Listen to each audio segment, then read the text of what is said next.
What's going on? It's the RapNerd, and I finally got back from seeing A24's newest horror film called Heretic, starring Hugh Grant. And this movie follows two Mormon sisters, if you will, who are doing missionary work, going door to door, and they end up at Hugh Grant's character's house, and they sit down to discuss religion as most missionary work does, but it ends up going places that neither one of them see it going, revealing a whole bunch more than what they asked for. And man, this movie is fantastic. The big reason is Hugh Grant as the villain. I forgot the character's name. Doesn't really matter, honestly, but he was excellent. That same type of lackadaisy, easy-flowing intellect that he displays in all his films is right here with the villain. And the biggest thing about this movie that makes it work the best is the script. It is written brilliantly from top to bottom. I loved what they did with this script. I mean, all of the tension and the terrifying moments in the beginning of the film are all through dialogue. Not to spoil things too much, but you're not a well ways into the film to where the traditional horror aspects and the scares actually happen.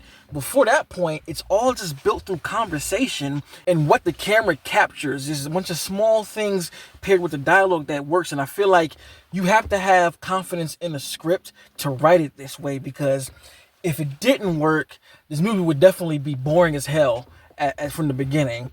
But luckily, strong script and actors who are really committed to bringing that to life. Again, Hugh Grant being the lead here, and I forgot the two actors' names again. I didn't look it up, but I know one of them I remember seeing in The Boogeyman. I think her last name is Thacker, that's for sure.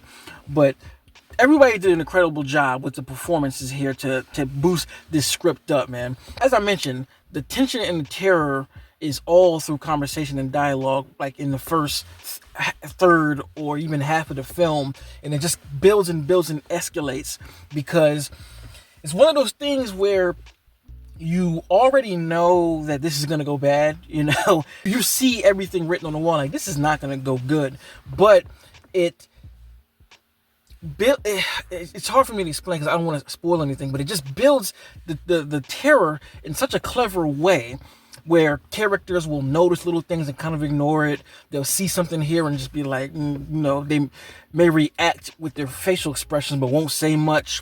Or even just Hugh Grant's character just being kind of strange and saying things. And that just, I love how they did it, because the two Mormon girls, neither one of them acted stupidly. Sometimes horror films can make characters so stupid where it's like you can see something coming a mile away, but they just ignore it. But here it's not like that. It's understandable as to why they're doing this, especially with them doing missionary work. The reason why they're in this situation is because of the work, and this goes into what I love about the movies most, is because of its message and the way that they use that message to not only prove a point in the film by the way the characters react to what's going on, but just you as an audience member fall right into what the message and the plot is. Like, there were points at the film where I was like, wait a minute, this is not what this movie is about.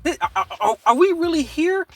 And it just continues to give us moments like that drew me in to for lack of better terms, because I don't want to spoil it, buying what it's selling. And it sounds extremely vague, but if you've seen the movie and when you do see it, you understand what I'm saying, because I bought into it all. Like, what the hell is going on when this certain situation happened and when other situations happen. It was just cleverly written and executed, like, oh my god, so well. And as I said, with a lot of the plot line being driven by dialogue and visual cues, the soundscape plays into that as well, because there are definitely things that you hear that are off screen that go bump in the night while within this home that have you questioning your own sanity right along with the characters. Because again, the characters will hear stuff and they won't say anything, or they won't, react to it immediately.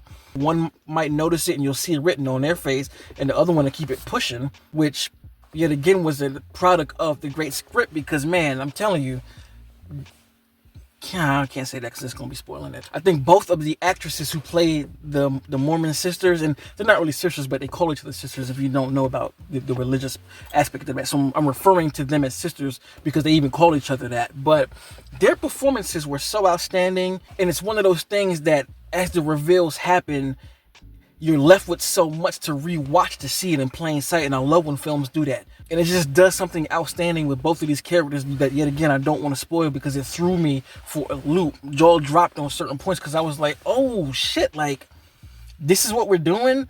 This character is that, and now this character is this? Like, did not expect it to go that way, but man, it was just brilliant. So I'm going to leave it here because this movie, again, is extremely hard to talk about without spoiling because of its brilliance and the way that it handles its different subject matters and just the type of psychological games and questions it asks. It makes you even question everything, not only about the film, but about real life in ways that I didn't even think about. So cleverly done. This is psychological horror at its best. And to add on before I get out of here, the one thing that I do like is there is so much going on in this film that's woven together, but the excellent part about it is it never feels like it's too much being thrown at you to the point where you don't understand what's going on. Everything is pretty easy to follow, even though it is a lot of things. Like, it'll present one thing, you get there, presents another thing, and all these things have a streamlined message to them, and it just ends so well. Like the ending, oh my God, just brilliant. The way that they recontextualize something that was said early on that you think is just a throwaway line that works its way right back into the ending, and you're just like, what the hell, in the best way possible. So let me know in the comments what you thought about the movie. Did you like it? Did you not like it? And where would you rank it amongst the horror films that have released this year? And if you like this kind of content, make sure to like and subscribe. And until next time, peace. RapNerd Productions, no capping, that's word to mommy. Instead of banking on it, now rapping is just a hobby.